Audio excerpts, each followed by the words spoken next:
Hello and welcome to the Health Detective Podcast by Functional Diagnostic Nutrition. We bring you interviews from people who have conquered the trickiest of health challenges using the Functional Diagnostic Nutrition philosophy and similar healing modalities. You're going to hear from experts who have been through the ringer with their health issues and yet managed to come out on the other side.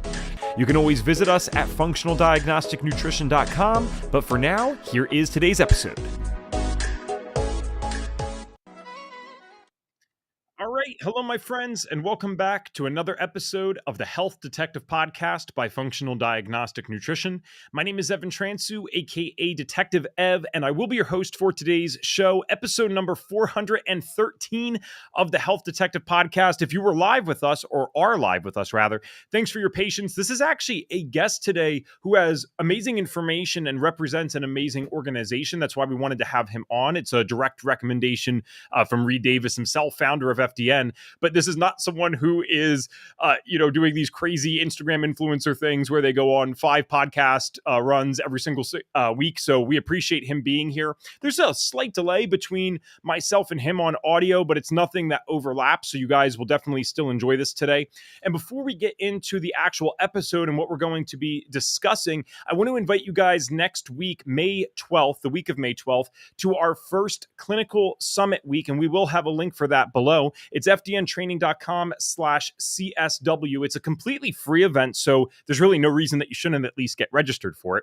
And what this is, it was inspired by our Holistic Health Week back in March, and we worked out some of the kinks that came with Holistic Health Week. So we realized going live for 6 to 7 hours straight is probably not the best idea. Maybe we should have some gaps. We also realized that you guys loved the nerdy content. You still loved that sense of community. So we're including all of that in our Clinical Summit Week. So if you liked Holistic Health Week, if you were involved in that in any way, whether you were a speaker or a guest, picture that kind of on steroids in terms of the content that we're going to be giving you. It is going to be extremely nerdy, extremely clinical, but still presented in a way that even if you're new to this functional medicine space, you can still get something from it. So it's fdntraining.com/CSW. We're going to have 4 sessions each day, Monday through Friday, 2 hours in the morning, 1 hour break, and then 2 hours in the afternoon. I guess that depends on where you live. But basically, it's going to be 11 and 12 Eastern. 1 to 2 is going to be the break. And then 2 and 3 Eastern, we will have 2 more sessions for you guys. Yours truly will be hosting all of this, and I can't wait. Despite the craziness of Holistic Health Week, I actually had a ton of fun doing it, and I am very much looking forward to doing Clinical Summit Week on this modified schedule. So it is free. Tell your friends, tell your wife, tell your husband. We would love to see you guys there so we could talk about the good word of functional medicine. Our guest today and our topic today, we will move into this. So we have Phillip with us. He has been involved in the liberty movement his whole life, but only recently joined the specific health freedom portion. He loves spreading the word about NHF, which is the National Health Federation, and sounding the alarm on this unprecedented time for health freedom.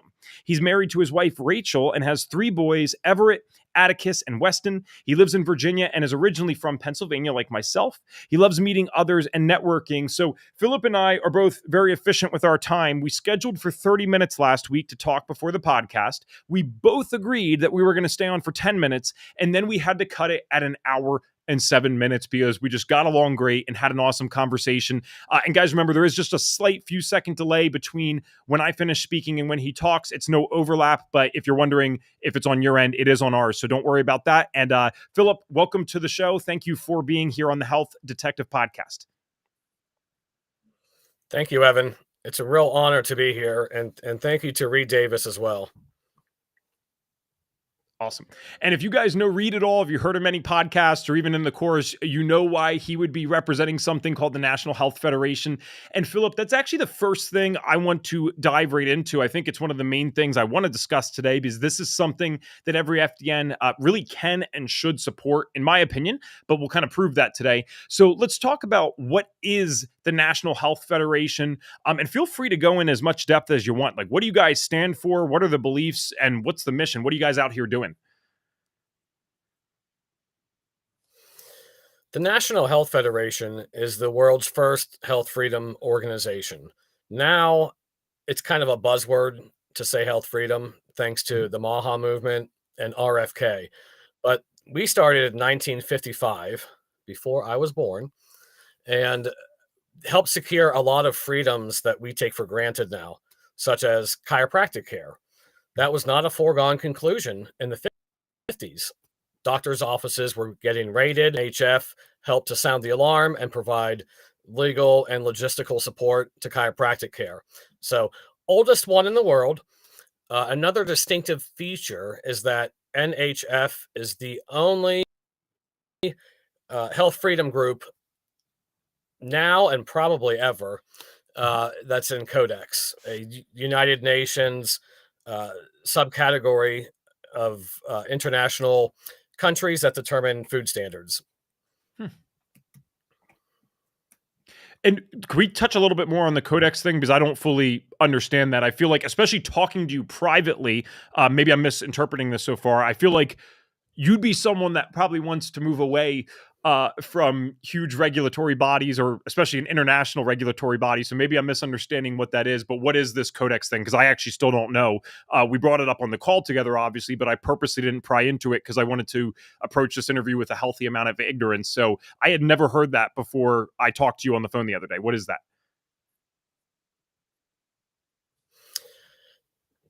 Good question, Evan. Codex is like a global FDA, and I hope I'm not mischaracterizing it. I'm also new to the health freedom arena specifically, but NHF does help to sound the alarm about these insider meetings. As a libertarian, I typically do not like regulations. However, if there is something that is really damaging to the environment or to ourselves, it is good for us to at least know about that. And so NHF has no problem stepping up to the microphone and sounding the alarm on any number of issues, from certain chemicals to beneficial products to eating insects. I didn't know if I appreciate you sharing it, because I didn't know if you'd get into that directly today. But yes, when I said we have similar views on stuff, that's kind of what I meant. So that's interesting to me, though. And I think that's actually a healthy thing. And this is why it was so cool talking to you, because there's plenty of stuff we talked about that is not necessary for the show. But what I thought was so interesting about you is that you have your beliefs, but you were so fair to all these different viewpoints and sides. And I think when we can mix the best of both worlds, that's probably an ideal situation for most people. And so, generally speaking, I would agree that if there is something that can show people that XYZ thing is universally bad, that's great. It just assumes that it's being done with integrity and a lot of checks and balances, because we all know that there's plenty of times where things are said to be bad by these governing bodies, where some people, maybe perhaps like us, might be a little skeptical of that. So that's what we have to be careful about. But yes, if we can warn people that, hey, maybe you shouldn't be consuming a bunch of food that's sprayed in glyphosate, I think that's pretty fair. So you mentioned yourself that you're newer to this, but it's obviously something you're very passionate about. And the reason I say obviously is because you were able to talk about it effortlessly for an hour plus with me the other day. So I'd love to know, just from the personal perspective, why did you end up wanting to get into this health freedom movement? As far as I know, it's not like you were sitting around with cancer or an autoimmune disease or anything like that, as many of our guests have had. So what motivated you personally to want to support this movement? Because we appreciate anyone we can get. I'm just curious why you'd want to do it.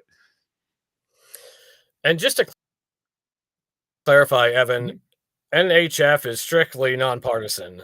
Sometimes political buzzwords can be a little tricky. Libertarian can mean Libertarian Party, or small l, which just means a healthy reservation about enlarged government. Gotcha. So just to clarify that real quick, that's just my personal opinion. I've seen too much collusion between the FDA and big corporations, shutting down legitimate mom and pops, creating so many regulatory hurdles that wonderful products that literally could save lives, and they have not been able to be accessible, or at least not with the kind of labeling that they would like. So it's just from experience that I would say I lean that particular way.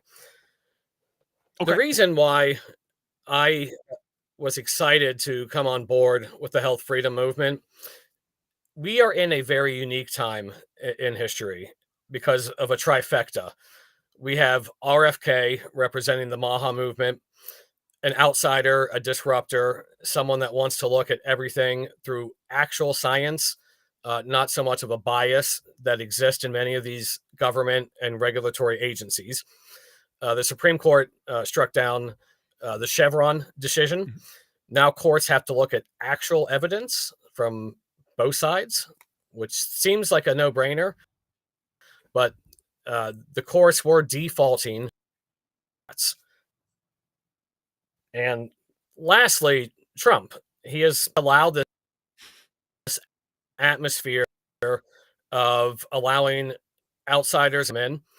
So I don't think we will ever see an opportunity like this on the NHF podcast previously.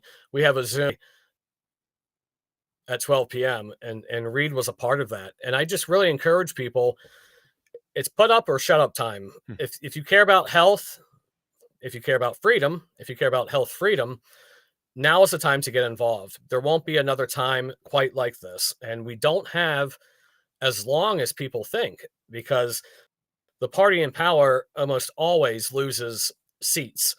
And already the party in power has a very small margin. Plus, the honeymoon period will be over. The 100 days has passed. And so it soon will go back to petty bickering as usual. So please get involved with FDN, get involved with NHF, and seize this moment for everything it's worth. We don't want any regrets later. I appreciate you saying this because for me, and guys, if it's your first time tuning into the show, just so you know, this is not, well, and one, I wanted Phillip to do this though, but this is not a show where, generally speaking, we're getting into really any form of politics, but I think it's important, and so does Reed, to discuss this kind of stuff, because what really stinks, especially for someone like RFK Jr., is that 8 years ago, or even 6, 7 years ago, before he was really in this political type of thing, RFK Jr. was almost universally viewed as like a hero in our space. Everyone loved him. It didn't matter what quote unquote side you were or weren't a part of. Everyone loved RFK Jr. And it's a shame now because he has obviously gone with, like you said, a wild card who Phillip and I are not claiming to love or hate, right? I don't think it's that simple. It's just, it's not who you would have expected. That's for darn sure. If you told me 10 years ago, or my gosh, how long has it been now? Yeah, 10 years ago, that'd be 2015, that Trump is going to be the president twice and RFK Jr. is going to come into one of his presidencies and do health stuff, I would have said, you have very serious problems and you might need to be medicated. And yet here we are in 2025, and that is precisely what's happening, for better or for worse. So the point is, though, especially Americans, we already have freedom stripped from us in certain things, and we are so ignorant to how the rest of the world operates with this stuff, and how many things have been taken away. The fact that there are multiple US states where I cannot choose to order my own blood work if I'm willing to pay out of pocket. And Phillip, since you're newer to this part of the space, you might not even know that. In like 45 states out of the 50 in the United States, I can pay out of pocket for blood work and I can run anything that I want. Yes, it's going to cost me, but I have access to that information. Why? Because why the heck should I not be able to spend my money on a lab test for myself? That does not hurt anybody in any way. I should have the right to do that. That's always been one of Reed's big beliefs, is people should have access to their own lab data. What a concept. And already in, I think it's again around 5 states in the United States, they have decided that you and I, we are too stupid, we are too immature, we do not have the right, no matter how much we're willing to pay, to go get blood work for ourselves. In the state of New York, the wonderful state of New York, you're not allowed to get certain stool tests. So they say you are too stupid, you're too dumb, you can't be trusted to poop in this box and send it out to a laboratory where results will be sent back to you. And if you guys have a different viewpoint than that, that is totally fine. I welcome any viewpoint on the show, of course. But the point, I'm talking to the listeners now, right? The bottom line is, though, I will get political for that. I believe, as crazy as this sounds, I might be a revolutionary political figure one day for believing this. I believe that I have the right to order a box, poop in it, and ship it out in a biohazard safe kit so that I can get results on what is in my stool. I believe that. And if that is crazy or controversial, I am happy to be crazy or controversial. So what happens is, and I'm sorry, I'll stop this in a second, Phillip. I don't mean to go on a tangent, but I'm already in the tangent, right? You allow this slippery slope where little things get taken away and it doesn't seem like that big of a deal, or 99% of people just don't care. And so they allow that to happen. And you give these people an inch and they always take a mile, and then they'll go and take 10 miles. There is never a limit on how far they will go. So if you are not a part of this, voting with your dollars and voicing what you do or don't believe about this, then it's only a matter of time before this gets screwed over. Because I still believe in what's happening right now in most of the Maha movement for the most part. But the bottom line is, RFK Jr. is never going to be the guy that can save it all anyway. Even if he was perfect, he can't be the guy to save it all. It is always going to be us as individuals voicing our opinions, voting with our dollars, that is going to make change. And correct me if I'm wrong here, I would actually argue that that's one of the bigger points of the Libertarian Party. A lot of these people get falsely labeled as these anarchists that are completely stupid, that don't care about government. It's like, no, we actually believe that you should be responsible enough to be involved with what's happening in your local world. And again, if that's an incorrect view, let me know. But I'll pause there for a second because I could probably go off for 40 minutes. You see why I'm so passionate about this. I do believe that this is a time in history where we need to make a big decision. And yes, the government being even somewhat supportive of what we believe is great. But at the end of the day, Phillip, it's up to us, right? Like, we have to be the ones that are going to fully support this and change the way things are going. Yeah, and please don't apologize for talking. You are an excellent conversationalist, and I learn something every time I talk to you. It is up to we the people. The buck does stop here. The way that you presented the Libertarian Party sounds right to me. I'm not actually a member of the Libertarian Party. I'm a small L libertarian. But yes, we have the right to boxes, to stools, to bodily autonomy. That's all we're advocating for. It's common sense. It's what this country was founded on, at least envisioning those kind of freedoms. And that's what we're fighting for.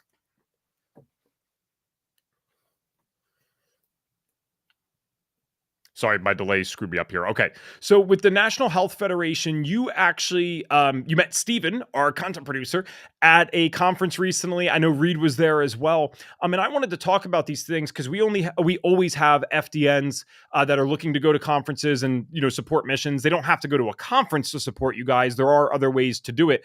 But I would like to talk about that. So do you know where a next conference might be? And if you do, let us know. If you don't, then where can we at least get connected with you guys so that we would be alerted to the next conference? It was such a pleasure to meet Reed and Elizabeth Gaines and Stephen and Christina. It was such a great conference that we will have another one. I can say that. And it probably will be in Texas again. We're an international operation, but it was just a wonderful event with wonderful speakers. People left inspired. They left educated. We made some great networking relationships. So it was a wonderful event in no small part because of FDN. And we will have another one. So details will be forthcoming. Please check out our social media and website. Awesome. Thank you. So in the meantime, there are ways to get involved with the National Health Federation and support you guys. And again, I don't want to put you on the spot and make this a giant advertisement, but this is something that I believe in. And I want people to at least have the ability to go support this if they choose to do so. And they also believe in it. So if they were wanting to support you guys, what does that look like? Is it a yearly membership? I actually didn't ask you this. I would assume, well, I shouldn't say this. I assumed it's a nonprofit. I could be wrong. So let us know about some more details with that. Is this a nonprofit or a for-profit? And then how much would it cost to support? And what would that support look like? And what do you get? Thank you. We are a nonprofit, and membership does come with certain privileges. You have access to an extensive library. Again, NHF is the oldest in the world. And so we have articles that are really interesting going back to the 1950s. Membership is extremely affordable, $45, and that gets you our wonderful Health Freedom News magazine. well worth it for that alone. You obviously would be a part of our list as well, and we would plug you into certain campaigns that we're working on. So a wonderful nonprofit, and this is the best time to join. What are you guys out there do? So, again, in addition to the magazine and then some of the campaigns I might get involved with, you guys are like actually out there advocating for us. So, I'd like to talk about that as well. So, if I'm spending my money, yearly with the National Health Federation, what are some of the things that is supporting in terms of how you guys are out there advocating for us, or what you're out there fighting for? Like, what is that fund? And again, it's a really nominal fee, much less than you would spend on coffee. But for $45, you get the magazine. You also help support the staff. We have an incredible lobbyist, Charlie Froman. He goes and advocates on our behalf. He brings back privileged information that helps people like Scott Tips, our wonderful president, who got us into Codex. That allows him to make international travels, which is not a cheap thing to do at all. And again, he can reveal information to us that is priceless, that no one else is revealing to us. It makes NHF very unique. Here, again, with Scott as president, with Kat as CFO, with Charlie as a lobbyist, and many others I don't have time to mention. But I would like to at least focus a little bit on some of the campaigns at some point. We could do that right now, my friend. Okay. So some of our current campaigns is repealing the PrEP Act, which really just provides a license to commit crime, as we say. These vaccine big pharma companies have blanket immunity, and we want to make sure that if someone is victimized by a particular product, that they have recourse for that. We are also focusing on opposing coercing behavior via digital identification. There's a health concern and a privacy concern with a lot of these monitoring systems, whether it's smart meters on your home or the Real ID, for example. We're also worried about big pesticide companies that want liability preemption, similar to the big pharma companies I just mentioned. And so we help to keep our freedoms intact by saying that we have a right to redress if there's chemicals that are poisoning us. We also are working to stop the poisoning of our farms. So that's just 4 examples, along with, I think we are one of the leading groups that are concerned about EMF. And so we're bringing that to the forefront as well. That's awesome. I would like to, because we wanted to talk about the PrEP Act today, I kind of wanted to dive into that more. So, Phillip, just to show you where people are at, and this is scary because I would consider us to be a more advanced group. Quite frankly, if I were to ask the average FDN, I do not necessarily think any more than 50%, which is still a good chunk, but not, it should be all of us. I do not think that they would understand that vaccine manufacturers in particular have a very unique type of immunity that comes with vaccines. Now, again, I'm really throwing out the punches here, because if you've never tuned into the show, you're like, oh, it's this type of show. It's like, no, we really actually don't get into this stuff a lot. But I think there's certain things that it's so hard for me to imagine them not being universal. And I hope that this doesn't seem like just a limited perspective, but it is so hard for me to see them as not being universal beliefs that, it is hard for me, admittedly, to empathize with, I shouldn't say empathize, but understand people who would hold a differing one. So let's separate something really quick, because even in the holistic health space, you still have plenty of people that, they're not anti-vax by any means. I think that's actually a very common, slandering that's done to the holistic health space, is that everyone's anti-vax or something like that. We're not even talking about that in this moment. It has nothing to do with pro-vax or anti-vax.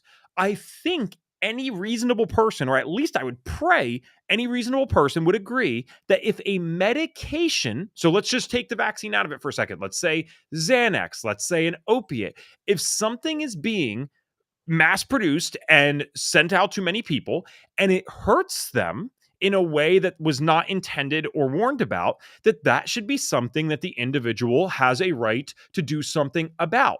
That to me is just common sense. But these vaccines have very unique types of immunity that others do not. So, can we touch on what they actually have as protections? Because again, I do not think the average FDN knows that, and probably the average listener has no idea about the unique protections that these guys have. We're simply asking for common sense. If you are harmed by a certain product and they knew about it, certainly that you have a redress. And, we care about science, actual science, which everyone purports to claim about. So you're right. We are not always anti-vaccination. We are concerned about experimental vaccinations rushed to market. And a lot of people really were. If you recall, there were leading Democrat presidential candidates that said they would not take the COVID vaccine because it was under Trump's administration. And then when they're in power, suddenly it becomes a really good thing.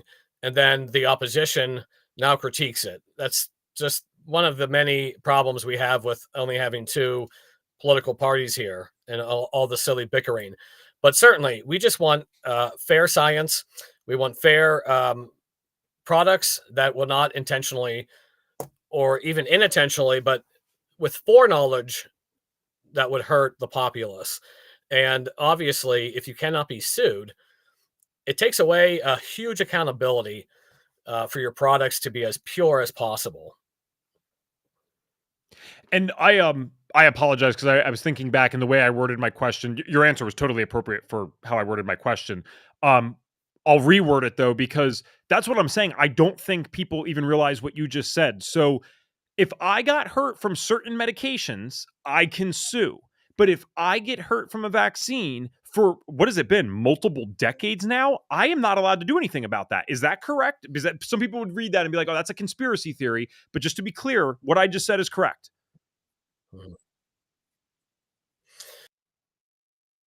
That is not a conspiracy theory. And that was who is a hero on the right.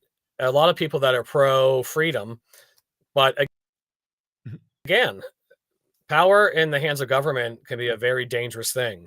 And we saw this in the fictional movie Lord of the Rings. Even Frodo, this wonderful, humble hobbit, can get sucked in by the ring. So regardless of what president or what party is in power, we need to be watchdogs on the wall here and make sure that the American public is protected, that there's accountability on their behalf, and that we can advocate for good products as well as dismissing bad products. I just don't, and I'm never dismissive, really, almost ever, of other people's opinions on this show. But that would be one that if someone had a differing one, I would love for them to come on, and I would talk to you maturely and as respectfully as I would anyone else, because I simply cannot comprehend how someone could say that. Why would we want immunity from these things? All we're asking is if it hurts someone and you can prove it, then you should be able to do something about it. That should be common sense. So again, what Phillip and I are talking about here is not a conspiracy theory. Please look it up. And this has been for decades, like he said, that they've had immunity around this. And to your point with the government side too, I think this is important to almost go back to in a sense. Human beings are flawed, right? I am flawed. If you give me enough power, unfortunately, I have to bet money that I am eventually going to do something that is not great for at least some group of people. Not even because I'm necessarily a bad person. I don't like to believe that, but because I'm a flawed human being. So what happens when you put a bunch of people in these government positions, you pay them kind of ridiculous amounts sometimes. Oftentimes, there are certain positions they can just keep getting voted in for over and over and over again. They leave office being multimillionaires, even though their salary was $150,000 to $250,000 a year.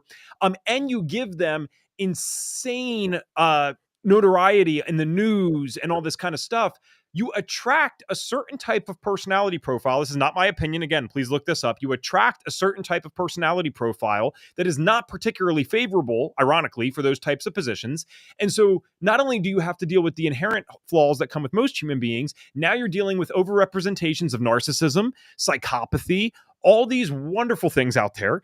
And these people are running the world. So it doesn't mean that anything gets instantly better per se when the government is smaller. It's that I shouldn't word it that way. It doesn't mean that there are not problems or injustices when the government is smaller. It's that it's a lot easier to fix or correct something that was done in a town of 5,000 people versus when it's done to 340 million people in a country. And as was done during COVID, you can see what they did. The UN comes together and just says, oh, everyone's going to follow these regulations. All 7 billion of you are going to follow these same things overall. Yes, certain countries did certain things differently. I get that. But generally speaking, there was blanket recommendations for what you should do. And it's like, oh yeah, what the hell could go wrong when we set it up that way? We're seeing the ramifications of that. So, you did mention some of these other campaigns. So you talk about repealing the PrEP Act. I'm all for you with that. Is there anything else that you really wanted to mention in terms of the campaigns that you're very passionate about right now? Well, those are the topics. We don't want blanket immunity for products that are potentially poisonous, especially with foreknowledge. That would cover vaccine companies, that would cover big pesticide. We are concerned about the privacy of tracking devices, whether it's real ID, patient ID, warrantless spying, there's database leakage, there's behavior coercion, digital ID. All these tracking leads to tyranny historically. So please check out the campaign portion. And the website is theTHENHF.com. You can look at our campaigns. You can donate. You can join us. That's the heading it's under, join us. And we would love to coalesce. It will take a coalition of people, but now is the time to do that. So please, if anyone has been on the fence, I know we only have so many hours in a day, but this literally is a historic time that may not come around again. So we all need to work together. And I love your description of government. You know, the founding fathers were very learned men and had many things going for them as far as the system of government they put in place. So Congress is called the People's Branch. It's the People's Branch because it is over the least amount of people. So the executive branch was not deemed to be like a king, obviously. We fled that in Europe. The executive branch is too powerful. The judicial branch is too powerful. Even Congress is too powerful. The checks and balance system, the oath of office to defend the Constitution against enemies foreign and domestic, has unfortunately fallen by the wayside. Absent a few statesmen, but I could probably count them on my two hands with my strict guidelines there. So you're right. We need to have local control again. We need to be able to pursue our own destinies. You should have the right to look at labs. FDN should be nationwide, international. You know, we had a lot of great vendors that came to our conference. It was our 70th anniversary. We had FDN, obviously, but we also had a pure blood bank. Some people are concerned about having blood that had the experimental COVID vaccine injected into people, spike proteins, etc. I don't want to take too much of your show time for that. It's all online. But if people do want blood that comes from a non-COVID vaccinated person, those ministries or organizations do exist. Thank you for sharing that.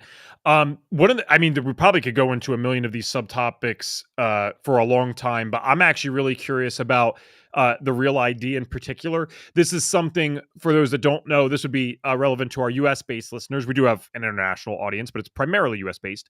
And so the Real ID thing, guys, is something that you've been seeing in DMVs and airports for years now. They keep pushing it back. They've pushed it back with COVID. It does seem like now it's finally coming to fruition, at least from my understanding of it. It seems like it's finally happening.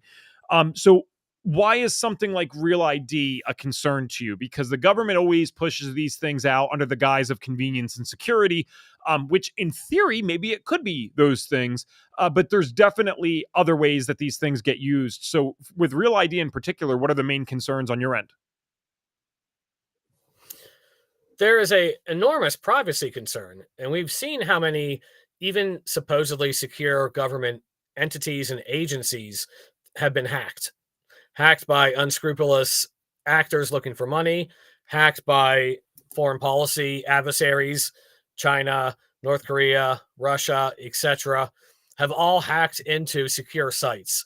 So there's a huge privacy concern.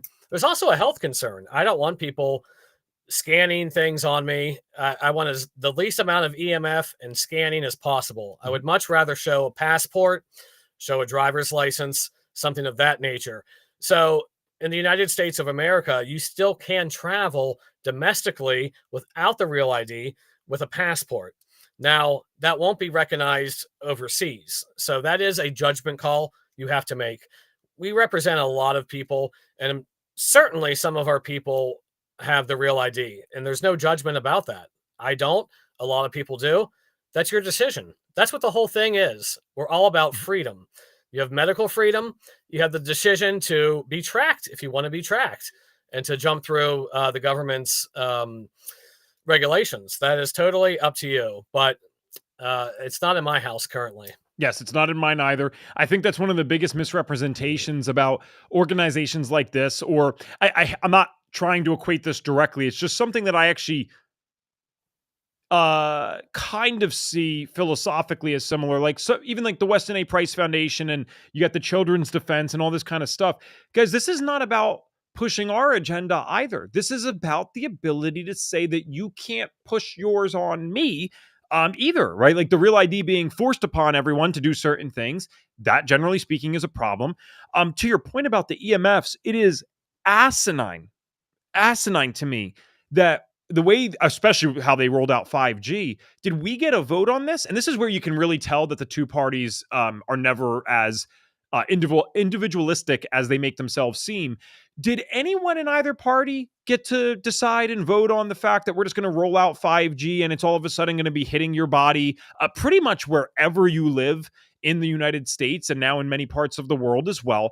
You don't have a say in this. We're just going to do this. And oh, sorry, if there's consequences, one, we'll probably just gaslight you at worst and say that there isn't consequences. Or two, what are you going to do about it? So it's not that you're even saying don't ever have 5G. It's just who gets to decide that this just gets to roll out at a mass scale without any of us having a say in it. And it's so funny because I think we're just so used to this stuff in today's world that we take it for granted. But when you actually lay it out like that, I mean, maybe this is just my opinion. I'm sure it is to some degree, but I think it's an opinion that you share. Like, who the heck gets to decide that you just get to roll this out without fully checking it, without asking if I care about this, without asking if other people care about it? It's not even a democratic process to roll these things out because we never had a vote on it, right? Like, they just go out and do these things.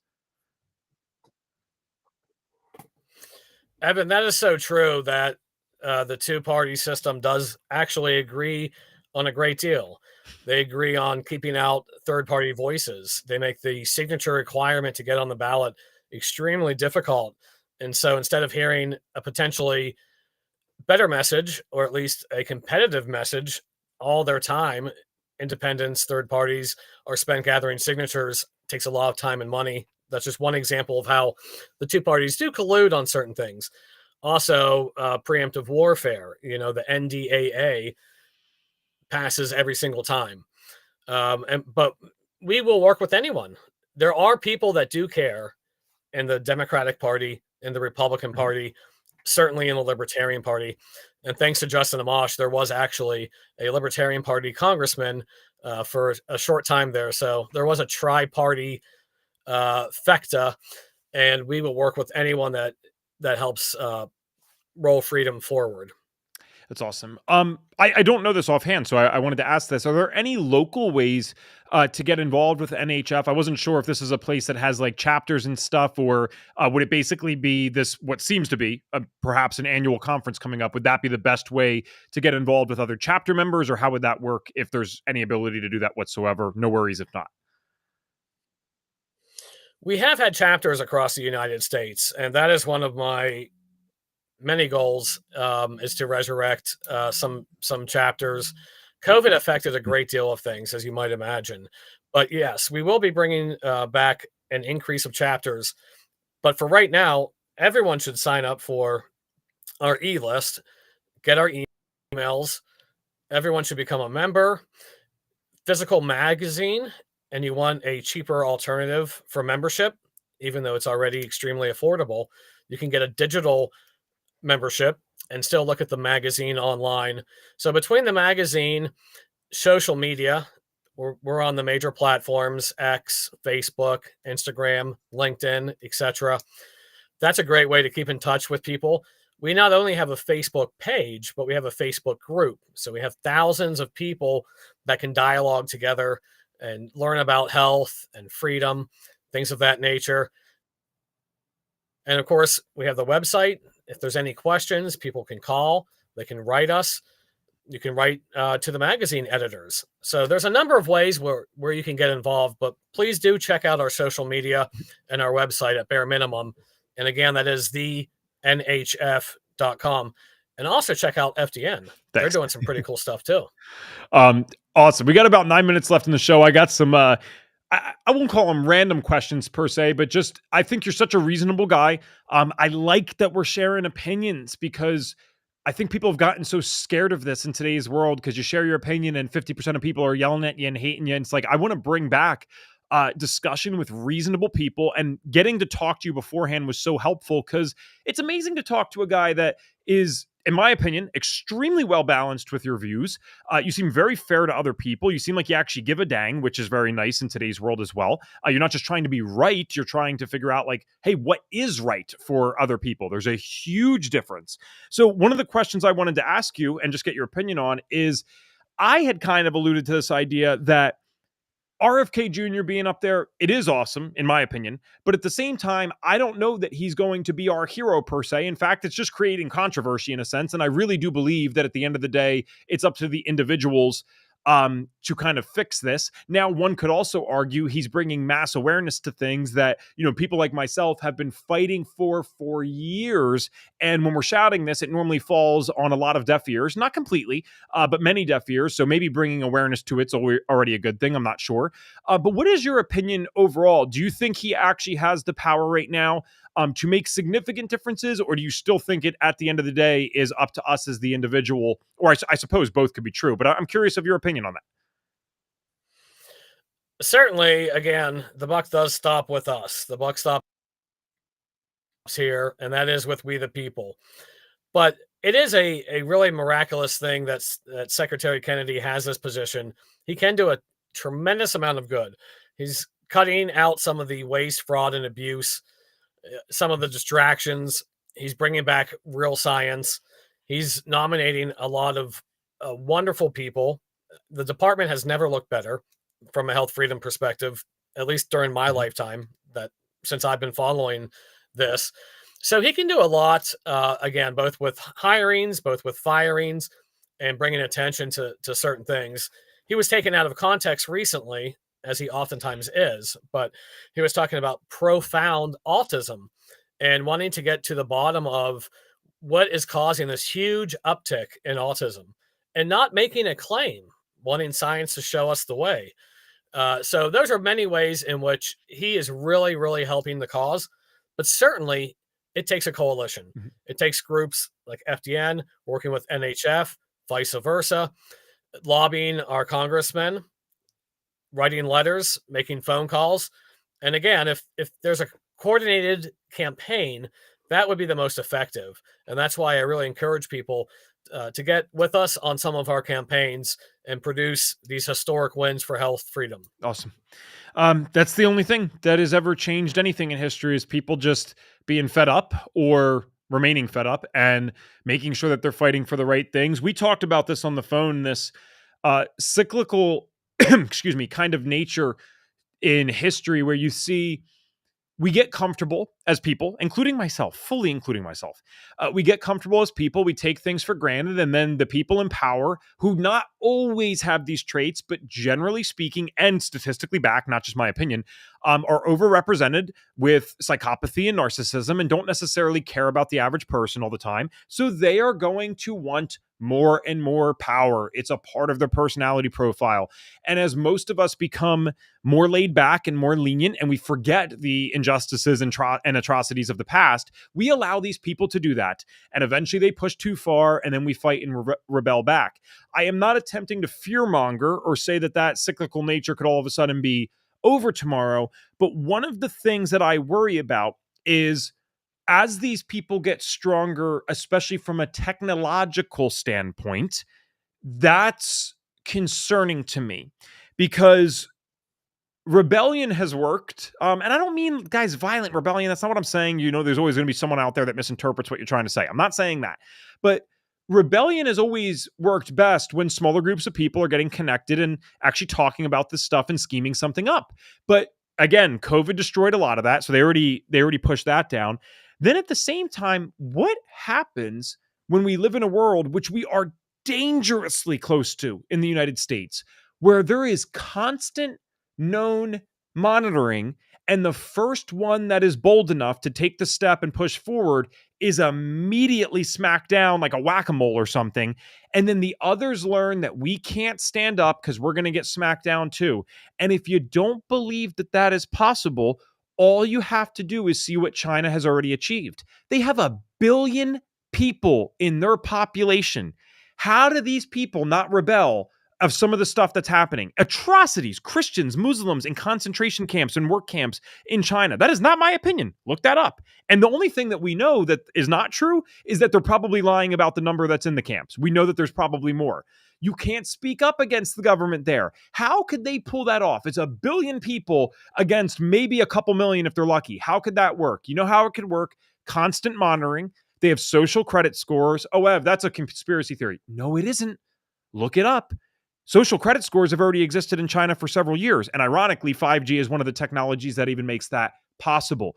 So, Phillip, to everything you've been saying today, I think it is not hyperbolic in any sense to say, oh, this is, the biggest time and this is the time you need to fight. No, I actually believe that because the next stage here is they are going to be able to monitor the people so well that the first one that has any shred of testosterone left to actually go fight this stuff, and we already know our testosterone levels are way too low, anyone that has that, you're going to be shut down immediately. So this is turning into a motivational speech, but correct me if I'm wrong. I would imagine, considering what you've already brought up today with Real ID and those and the like, that has to be in your consideration of why this is one of the most important times in history, right? Because the next wave of government control might literally be one that we cannot come back from. That's true. And, people that are a little bit more cynical call it a plandemic instead of a pandemic. And whether that is correct or not, certainly the stage has been set for these international conglomerates to be able to do another similar kind of disease or an outbreak. Again, it could be accidental, but now the controls are in place. I never would have thought, especially in America, the land of the home and home of the brave and the free, that we would literally be told we cannot leave our houses. We cannot go to places of worship. Only essential businesses can stay open, which is not mom and pop businesses, of course. It's liquor stores and adult stores and corporations. So it's very scary to see how much freedom and liberty we just willingly handed over. But they did that because they divide and conquer us. We do have the numbers. Absolutely. But if we're fighting each other and not recognizing the real threat to liberty, which is an unchecked government, then we're going to be totally distracted. That's what I really appreciate about you, Evan. I love the health talks. Obviously, we don't have liberty fully if we can't even get out of bed. So we need some personal liberty and that is on us. But I do appreciate you as well bringing on an organization that can help to mobilize us all and work for health freedoms that will benefit us and future generations. Thank you, Phillip, and thank you for coming on today. The last thing I'll say as we wrap up is, I actually had a show on the radio for a little bit, small radio station, and I called it Politics and Personal Development. It didn't last long. It was my own fault for exiting out of it. There was two things. One, it was a legitimate amount of hard work because it was a completely different topic for me. But two, and I almost feel a little bit cowardly for it, the blowback so early on, I'm like, holy crap. Like, I'm not financially ready to deal with some of that blowback. As you know, I have a wife and all this kind of stuff, and there's family members I'd love to be able to take care of. So I warn the governments out there, because there's a time and place where that's going to be the only thing that I'm talking about, but I need to be a little bit more set up beforehand. And maybe that's silly. I don't know. But the reason I even mentioned that is because this is one of the things I am most passionate about outside of health. I just don't talk about it on here as much. You talked about America. Yeah. How could this happen in America, land of the free, home of the brave? And one thing I will suggest, I won't even state my opinion, even though my opinion is going to be obvious. I'll just pose a question to people as we finish up here today. China, not a secret that government, not the Chinese people are wonderful, but the Chinese government, not a secret that they want power, right? That president manipulated those people into allowing no presidential terms. And I don't care what side you're on. Could you imagine if Kamala or Trump were in office, or let's say Biden or Trump, that were in office, convinced us to vote for the idea that there is no more presidential terms while they were in office, that the other side would have lost their minds. And I pray the side that actually voted for that would have been losing their minds too, because if they can do it, that means the next side can do it. But that happened in China. So China is not hiding the fact that they want as much power as possible.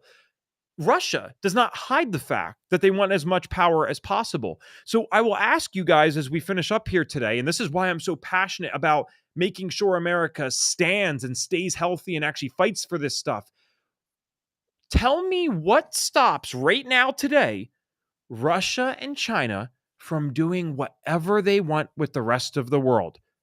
So I won't state my opinion, but you tell me logically, two countries that make it very clear they are not afraid of more power. What stops Russia and China from doing that today?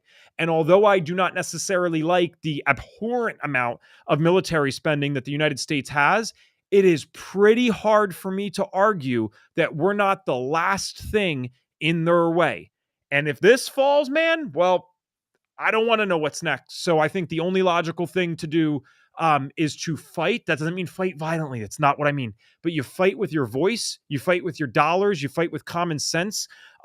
Actually, one of the best ways to fight, to Phillip's point, is you fight by not hating your neighbor just because they're liberal. And if you're a liberal, you fight by not hating your neighbor just because they're Republican or because they voted for Donald Trump. And you remember that 95+% of people are really decent human beings trying to make the best decisions that they can every single day with the knowledge that they have. And the best way for bad people to actually take over is for you to be convinced that I suck and for me to be convinced that you suck. And the second that they achieve that, which they're doing a pretty damn good job at, game over. So, Phillip, that seems inappropriate for me to just end there. Do you have any final words of wisdom or motivation here for people to get involved with the NHF or any other organizations, mind you? Some of our people will be looking at your podcast today, perhaps for the first time. And so if I would ever come back again and would be so lucky to be able to do that, I'd really like to hear more about you, because your testimony is incredible and inspiring. And the work that FDN is doing is so wonderful. It would be speaking to the choir for you, but there are some fresh eyeballs. And that's the benefit of coalition building. People are hearing about mutual organizations for the very first time. It's such a cool thing to be a part of. And I'd really encourage you to have Scott Tips on. Scott is our president. He's our chief counsel, our general counsel, and he knows the most health freedom, about litigation, and so much more. So we love Reed. We've met. We can't wait to keep working together. Please check out thenhf.com. Please get involved with our campaigns. Please become members. That not only gives us a little bit of more money, it gives us clout. Mm-hmm. And we need that clout to say, listen, we are representing in America and parts of the known world. So thank you again for having me on. And thank you again for the coalition building you're doing, which is what it will take to save America. Thank you, sir. And thanks for getting me going today. I hate talking too much on the podcast. I really do, but you got me way too fired up. TheNHF.com. I'm not saying this just to blindly promote it, guys. My next task right after this is I am getting signed up for the year to support what they're doing. And if you believe in the values, we don't want you doing anything that you don't believe in. But if you believe in the values, I encourage you to do that as well. And remember, it's a nonprofit. So if you don't know what to do with that, talk to your accountant because you want to track that with your business expenses. Sorry, I shouldn't say business expenses, but you want to do that ideally through your business account and make sure it was known that you did support a nonprofit. So thank you again, Phillip. We are going off live. And if you guys enjoyed this, hey, Evan. Oh, sorry. Thank you so much for joining. I did want to clarify one thing. We have a 501c3, which is very important to mention to your accountant. I misspoke earlier. We are a 501c4, so we can be actively involved with politics. So we do have a 501c3. NHF, in my capacity, with the lobbying, with the outreach director, we're a 501c4. So we have both bases covered. Awesome. All right. Thank you, guys. And if you like this type of information, let us know in the chat. We know this podcast is a little different. We don't take offense. So let us know if this is the stuff that you want to